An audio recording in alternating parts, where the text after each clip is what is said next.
Well, guys, Jeff Danker here from Buck Ventures, and it's October 13th today. And anyway, we just want to kind of share what's been going on. Most of you might know that we have a buck called Windmill. But anyway, we're just put together what's happened pretty raw, just for you, for YouTube to watch. I mean, up to this point, we've had some close encounters with him. I mean, we found this deer more in the late summer, just throwing out a stealth camera at a windmill, and lo and behold, this giant showed up. And not to give you all the details, but we're at the point right now of we've talked about the cows being in there, and right now at this very moment, if I pull out the cell camera, I have a fusion there.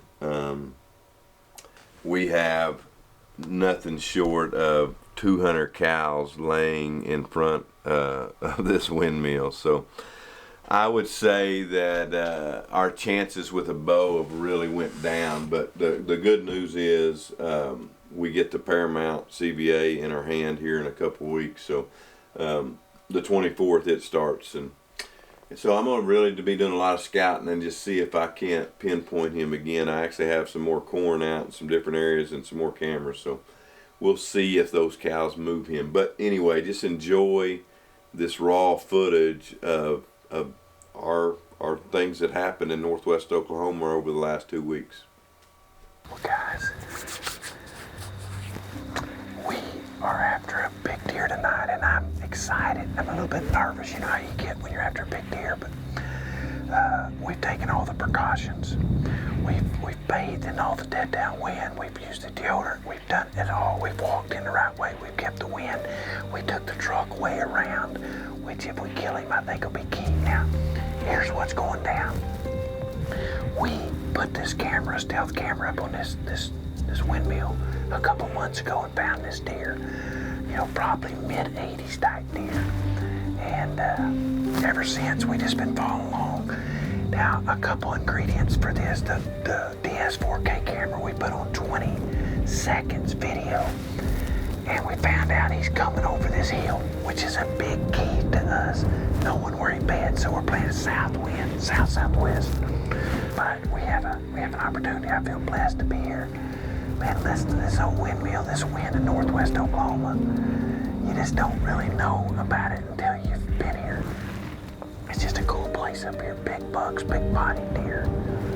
And it's been a part of my life. Love the Lord more than anything. I just want to represent him the best I can, so hopefully we can do that tonight. If we kill, all for the glory of God. So that's our goal.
Well, this is the first time that we saw him, and when I first saw him, I just knew that we had plenty of time. I think shooting light this night was 7:50 p.m. So we were watching it pretty close, and all of a sudden he's coming down. I'm thinking, man, it's gonna happen. And all of a sudden he turns. I figured he'd really want to drink, but he turns, starts messing with does, kind of goes back up in the hill, and I just figured, okay, we're running out of light. It's not going to happen. And then just last second, he turns on a dime, and here he comes.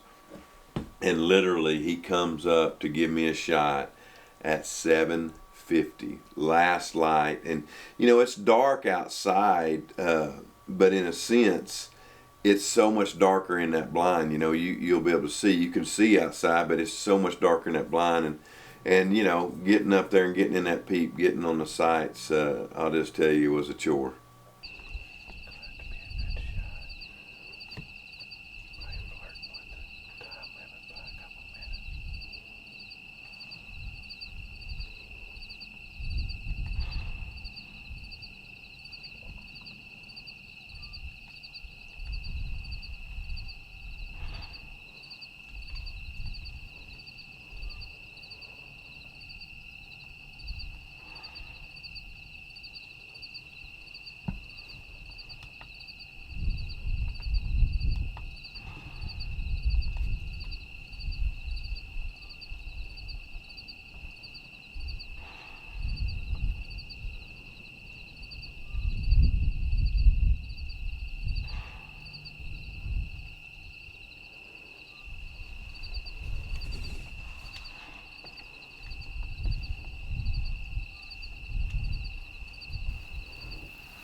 Well, after I shot at the deer my knock did not go off, and I knew that I'd probably shot underneath. Knew he was fine. He didn't know what happened.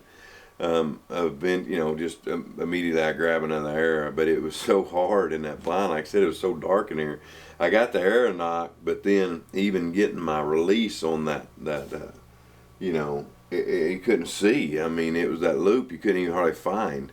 But I did get it on there, and the truth of the matter is he gave me a 25-yard shot after that, but it was darker, and of course we had lost legal light. So, the good news at this point, he has no idea what happened. He has no idea that we're hunting him. The hardest thing now is just to get down and get out of here. Well, so the big thing hunting a big deer, I believe that you gotta pick your times, right? You gotta pick your days. You don't want to hunt something, especially if you just got one set where he's coming to, like we had here.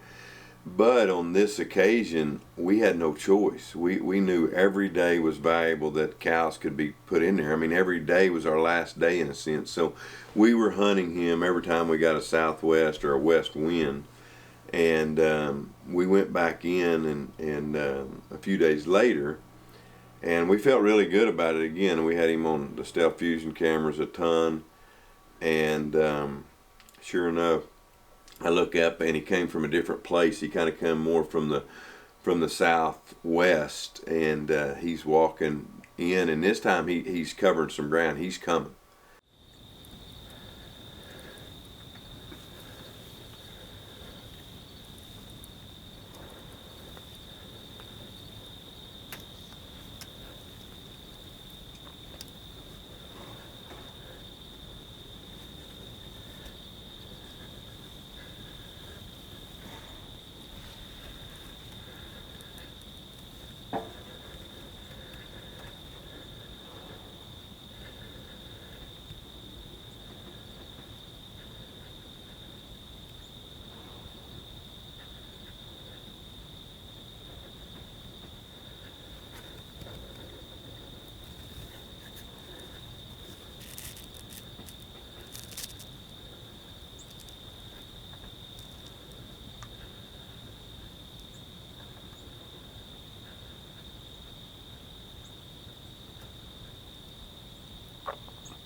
and he was fixing to give me a 25 yard shot, and we got a bad pull of wind. You know, looking back on it, if we would have just shut this window to my left, I believe that muddy would have contained us a little better, and we might have got a shot. But nevertheless, that deer smelt us, and he just got a whiff, not just a big whiff, but sure enough got a whiff that he didn't like it, and tail goes in the air, and then I knew that I couldn't get a shot at him. He ended up stopping at 60 just for a second, but with conditions the way they were, it just wasn't feasible. So anyway, we got to watch him, and as hard as it is when you miss that opportunity, still an unbelievable sight. I mean, I remember watching him come in that night, and it's like he was a lion. I mean, that's the best way I can describe it. He had everyone's attention. Everyone, every doe, every deer was looking at him. I mean, it's just magnificent in a sense, and he knows it. I mean, that's what's so awesome. This deer knows he's all that, and to watch him go up and be in that sunset, it was unreal. It's something that we dream of as hunters, but it stings as well, because every time you have a chance at a big buck like this, it goes away more and more. Every time you got to get down and spook deer, you're losing opportunities, and that's exactly where I knew we were at. So we drove basically 8 hours yesterday to go hunt this deer, 4 hours up there, 4 hours back, just cold front. It did not happen.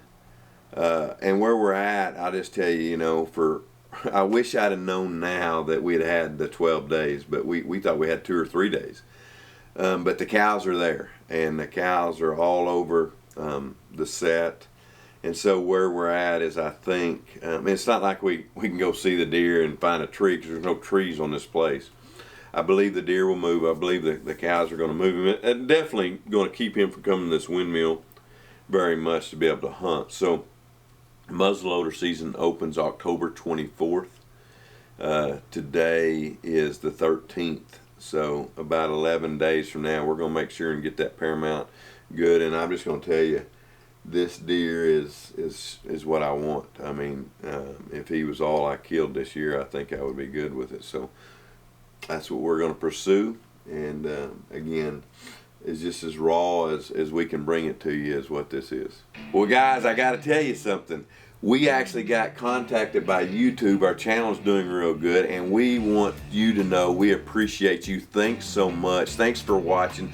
Thanks for following our adventures. We're going to continue to bring you more.